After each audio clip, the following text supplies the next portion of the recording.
नमस्कार दोस्तों। एक गांव में एक ब्राह्मण रहता था। उसकी एक जवान बेटी थी जिसका नाम रूपा था।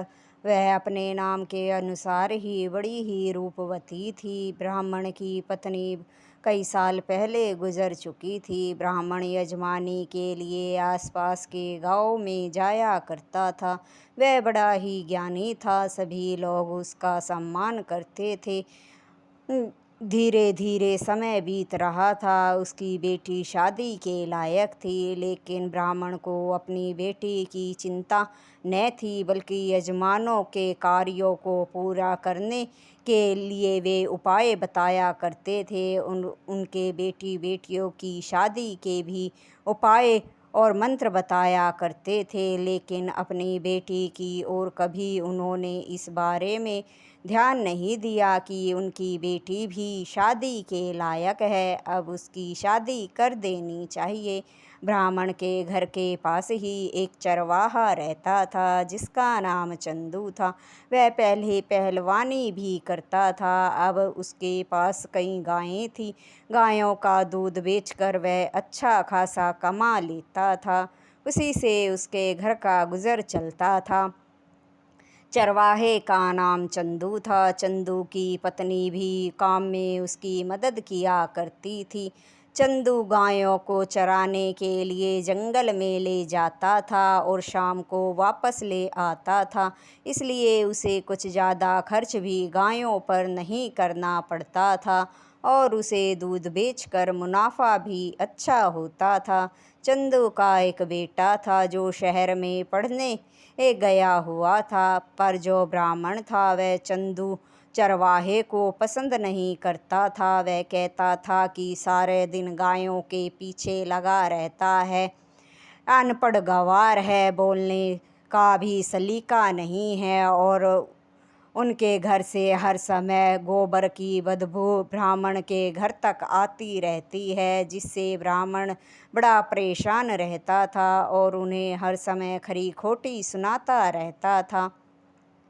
एक दिन ब्राह्मण जब यजमानी के लिए दूसरे गांव गए, रूपा घर में अकेली थी, तो दो तीन मनचले घर के सामने आके टहलने लगे और रूपा के घर के अंदर झांक कर देख रहे थे। रूपा भाप गई थी कि ये मनचले हैं गांव के, पर रूपा घर में अकेली थी, वह क्या करती, कुछ कह भी नहीं सकती थी। फिर उसने सोचा कि क्यों ना चंदू चाचा जो चरवाहा था उसके घर चली जाए, क्योंकि उनका घर पास में ही था।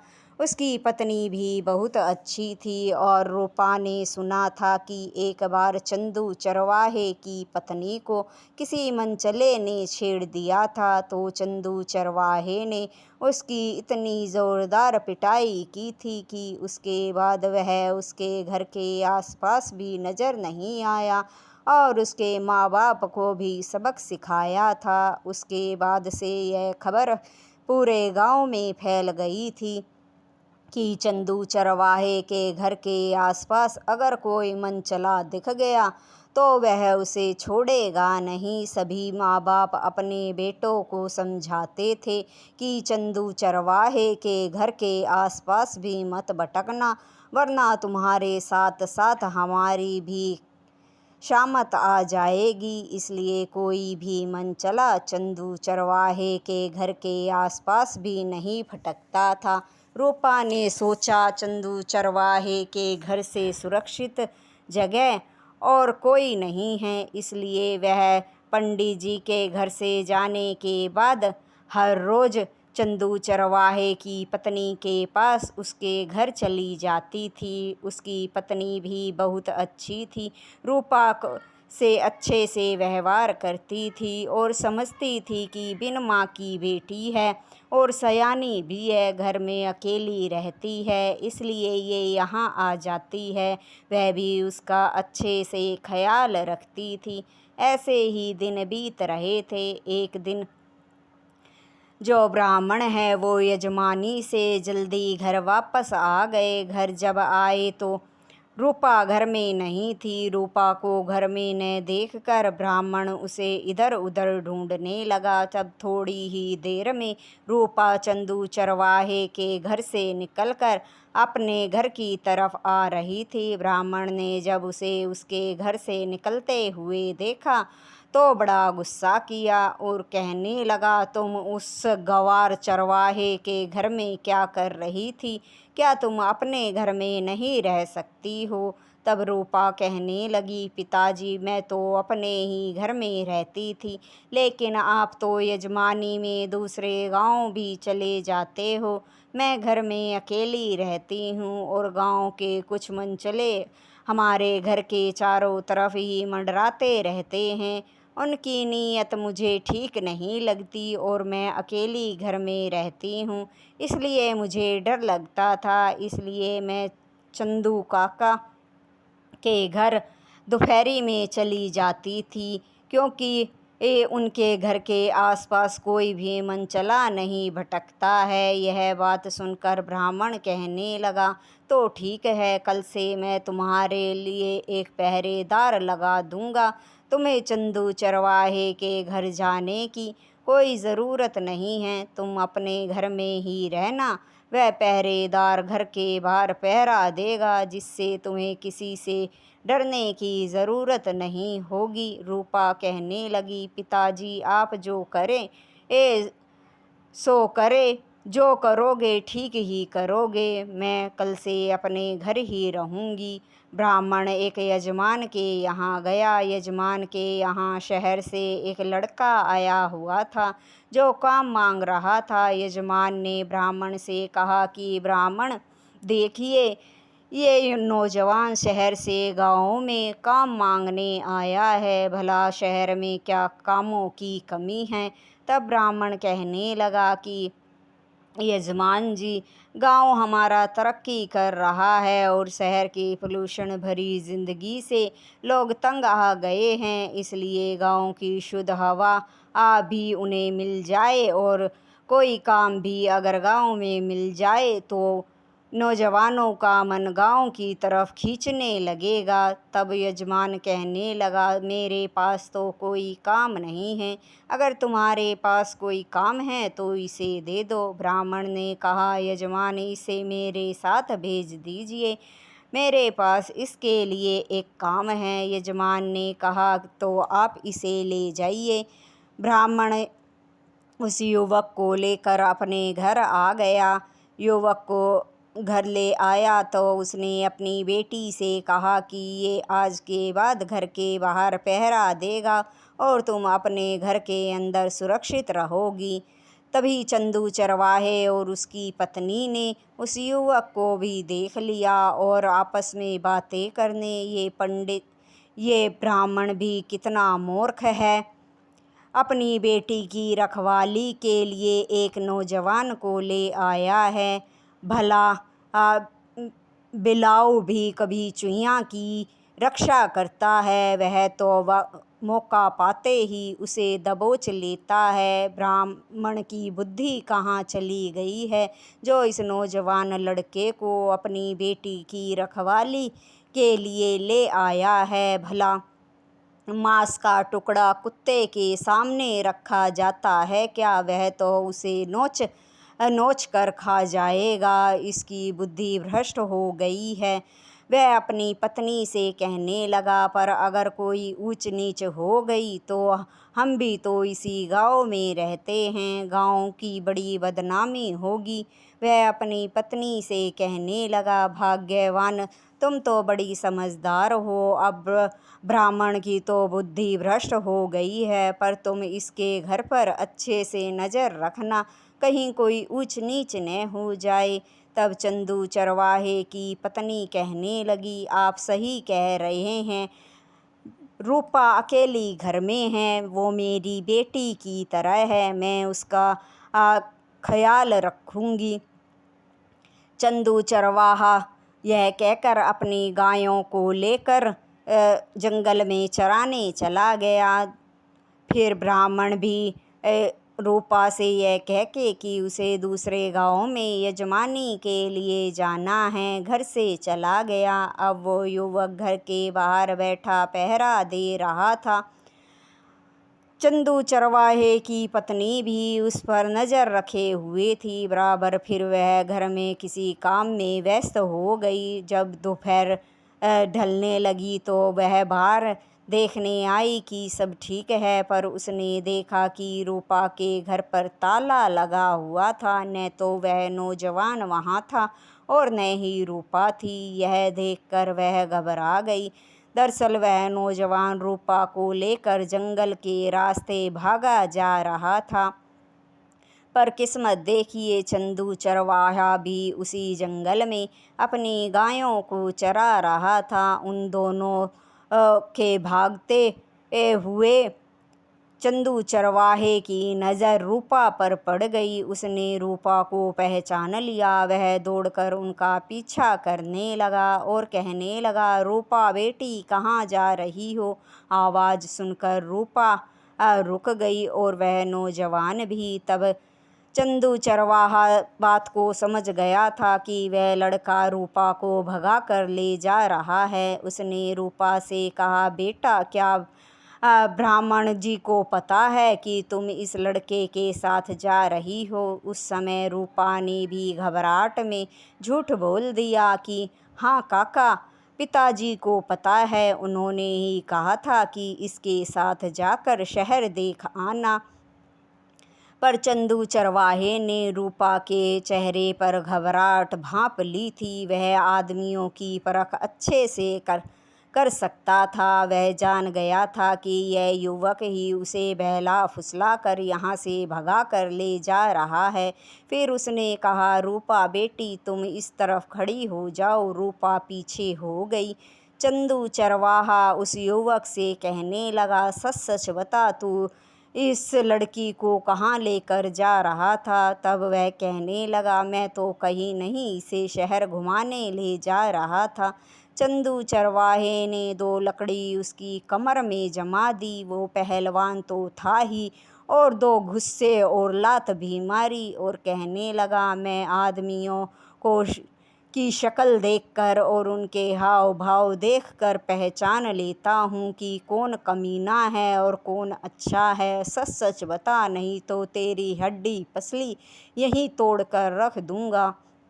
वह युवक घबरा गया, क्योंकि दो गुस्से और दो लात खाकर ही उसकी हालत खराब हो गई थी और मार खाने की उसमें हिम्मत नहीं थी। वह कहने लगा, मुझे माफ़ कर दो, मैं शहर इसे ले जाकर कोठे पर बेचने वाला था। नई जवान लड़कियों की शहर के कोठे पर अच्छी कीमत मिलती है। इसे मैं वहाँ ले जाकर बेच देता तो मुझे मोटी रकम मिलती। यह बात सुनकर रूपा हैरान हो गई। फिर कहने लगी, काका, मुझे पता नहीं क्या हो गया था। इसने मुझे क्या पट्टी पढ़ाई जो मैं इसके साथ हो ली। यह तो बड़ा ही बुरा है। अगर आप नहीं होते तो ये मुझे शहर ले जाकर बेच देता। अब आप इसकी अच्छे से खबर लीजिए ताकि यह किसी और लड़की के साथ ऐसा न कर सके। रूपा के कहने पर चंदू चरवाहे ने उसकी खूब पिटाई की। फिर चंदू चरवाहा कहने लगा, अगर मैंने तुम्हें और पीटा तो तुम यहीं ढेर हो जाओगे। रुको, मैं क्यों अपने हाथ गंदे करूं। फिर उसकी जो गायें थी उसमें से एक गाय का नाम रुक्मणी था। उसने रुक्मणी को बुलाया, रुक्मणी इधर आओ। वह उसकी सारे इशारे समझती थी। गायें उसके सब कहना भी मानती थी। उसने उस लड़के की तरफ इशारा करके रुक्मणी से कहा कि इसे अच्छे से सबक सिखाओ। रुक्मणी ने उसे अपनी सींगों पर उठा लिया और तेजी से दौड़ पड़ी और फिर ज़मीन पर पटक दिया। पटक पटक कर उसे अच्छे से सींगों से उसकी शरीर पर घाव बना दिए। जैसे तैसे वह लड़खड़ाता हुआ बचता बचाता वहाँ से भाग गया। चंदू चरवाहा रूपा को लेकर घर आया आज तो इससे पहले ब्राह्मण घर आ चुका था। घर पर ताला लगा देख कर वह घबरा गया और सोचने लगा, आज तो उसकी इज्जत ही लुट गई है, क्योंकि ना तो वहाँ पर वह नौजवान था और न ही रूपा थी। अब वह किससे क्या कहे, उसकी कुछ समझ में नहीं आ रहा था। चंदू चरवाहा रूपा को अपने घर ले आया। फिर ब्राह्मण इधर उधर देख रहा था कि कोई उसे दिखे, पर कोई नहीं दिखा। फिर थोड़ी देर में चंदू चरवाहा ब्राह्मण के पास आया और कहने लगा, क्या हुआ ब्राह्मण जी, आप तो बड़े परेशान लग रहे हैं। जो ब्राह्मण चंदू चरवाहे से सीधे मुंह बात नहीं करता था, वह धीरे से उससे कहने लगा, क्या बताऊं भाई, आज तो मेरी इज्जत ही लुट गई है। मेरी बेटी उस युवक के साथ भाग गई है। इस पर चंदू चरवाहा कहने लगा, ऐसा क्यों कहते हो ब्राह्मण जी, शुभ शुभ बोलिए। आपकी बेटी को कुछ नहीं हुआ है, वह ठीक ठाक है, पर इसमें गलती भी सारी आपकी ही है। आपकी बेटी और उस लड़के का तो कोई दोष नहीं था। अगर कुत्ते को मांस की रखवाली के लिए रखेंगे तो क्या वह उसे छोड़ेगा। आप तो बड़े ज्ञानी पंडित हैं और अपने ज्ञान का बखान करते रहते हैं। अपने किताबी ज्ञान पर आपको बड़ा घमंड है। गांव के लोग भी ब्राह्मण को उसे घमंडी कहते थे, क्योंकि वह अपने ज्ञान का बखान अपने मुँह से करता रहता था। तो गांव वाले ब्राह्मण को ज़्यादा पसंद भी नहीं करते थे। इस पर ब्राह्मण कहने लगा, तो फिर मेरी बेटी कहाँ है। तब चंदू चरवाहे ने अपनी पत्नी से कहा, तो वह रूपा को अपने घर से लेकर पंडित जी के पास आ गई। रूपा को देखकर पंडित जी बड़े खुश हुए। तब रूपा ने सारी बात पंडित को बताई। पंडित शर्म से अपने सिर को झुकाए खड़ा था। वह चंदू चरवाहे का शुक्रिया अदा करने लगा और कहने लगा, मैं तुम्हारे बारे में इतनी गलत सलत बातें कहता था, सीधे मुँह तुमसे कभी बात नहीं करता था, लेकिन आज तुमने मेरी इज्जत बचा ली। मैं तुम्हारे पैर छूना चाहता हूँ। चंदू चरवाहे ने कहा, ब्राह्मण देव, आप ये क्या कर रहे हैं। ब्राह्मण मेरे पैर छुएगा तो मुझे पाप लगेगा। मुझे क्यों पाप का भागी बना रहे हैं। आप तो इतने बड़े ज्ञानी थे, फिर ऐसी मूर्खता कैसे कर गए। भले ही मेरे पास किताबों का ज्ञान नहीं है, लेकिन समय ने मुझे बहुत कुछ सिखा दिया है। इसलिए मैं आदमी को देखकर ही उसके मन में चल रहे विचारों को भाप लेता हूँ। इसलिए मैंने पहले ही अपनी पत्नी से कह रखा था कि रूपा का ख्याल रखे, कभी भी कुछ भी हो सकता है। और ये तो भगवान की दया है कि जिस रास्ते से वह युवक रूपा बेटी को लेकर जा रहा था, किस्मत से मैं वहीं गैया चरा रहा था और मैंने इन दोनों को देख लिया। उस युवक की मैंने खूब पिटाई की और जो मेरी गायें रुक्मणी हैं, उसने तो उसे अच्छे से सुधार दिया होगा। ब्राह्मण कहने लगा, भाई तुम्हारा बड़ा धन्यवाद। उस दिन के बाद से चंदू चरवाहे से ब्राह्मण अच्छे से बातें करता था। कुछ दिन बीत गए। अब वह रूपा को भी चंदू चरवाहे के बीवी के पास जाने से नहीं रोकता था। रूपा को चंदू चरवाहे की बीवी से मासा प्रेम मिलता था। कुछ दिन बीत गए तो चंदू चरवाहे का बेटा, जिसका नाम विशाल था, शहर से पढ़ाई करके लौट आया। उसके साथ एक उसका दोस्त भी आया जो जाति से ब्राह्मण था। उसने डॉक्टरी की डिग्री हासिल कर ली थी। उसने रूपा को विशाल के घर जब देखा तो यह समझा कि यह विशाल की बहन है, पर विशाल से पूछने पर उसे पता पड़ा कि यह मेरी बहन नहीं है, बल्कि हमारे घर पर आती जाती रहती है। यह पास के घर में एक ब्राह्मण रहते हैं। ब्राह्मण की बेटी है। यह बात सुनकर उसका दोस्त उससे कहने लगा, क्या तुम सही कह रहे हो? विशाल ने कहा, हाँ। तब विशाल का दोस्त विशाल की माँ और पिताजी से कहने लगा, आप अगर उचित समझे तो मैं इस लड़की से शादी करना चाहता हूँ। यह लड़की मुझे बड़ी पसंद है और मैं जाति से भी ब्राह्मण हूँ और मैंने इसी साल डॉक्टर की डिग्री ली है और शहर में मेरा बड़ा मकान है और अच्छी नौकरी भी लग गई है। यह बात सुनकर विशाल की माँ उस लड़के से कहने लगी, क्यों नहीं, मैं अपनी बेटी रूपा के लिए ऐसा ही लड़का चाहती थी। जो तुम मिल गए तब विशाल की माँ ने कहा कि तुम दोनों का रिश्ता पक्का है। ब्राह्मण को जब इस बात का पता चला तो उसने चंदू चरवाहे और उसकी पत्नी का धन्यवाद किया कि उन्होंने उसकी बेटी के लिए एक सुयोग्य वर ढूंढ लिया है। फिर ब्राह्मण ने अपनी बेटी की शादी उस डॉक्टर लड़के से कर दी। वह रूपा को लेकर शहर चला गया। शहर में रूपा अच्छे से बड़ी खुशी खुशी रह रही थी। कुछ दिनों के बाद चंदू चरवाहे की पत्नी का देहांत हो गया, लेकिन ब्राह्मण और चंदू चरवाहे में इतनी अच्छी दोस्ती हो गई थी कि वह चंदू चरवाहे को एक बार जब तक नहीं देख लेता था उसे चैन नहीं पड़ता था और उसकी पत्नी के बारे में भी कहता था कि तुम्हारी पत्नी तो देवी थी जिसने मेरी बेटी की इतने अच्छे घर में शादी कराई और उसके जीवन में सुख भर दिया। मैं उसके एहसानों को जीवन भर नहीं भूल सकता हूँ। अगर आपको कहानी अच्छी लगी हो तो लाइक, शेयर और सब्सक्राइब ज़रूर करें। धन्यवाद दोस्तों।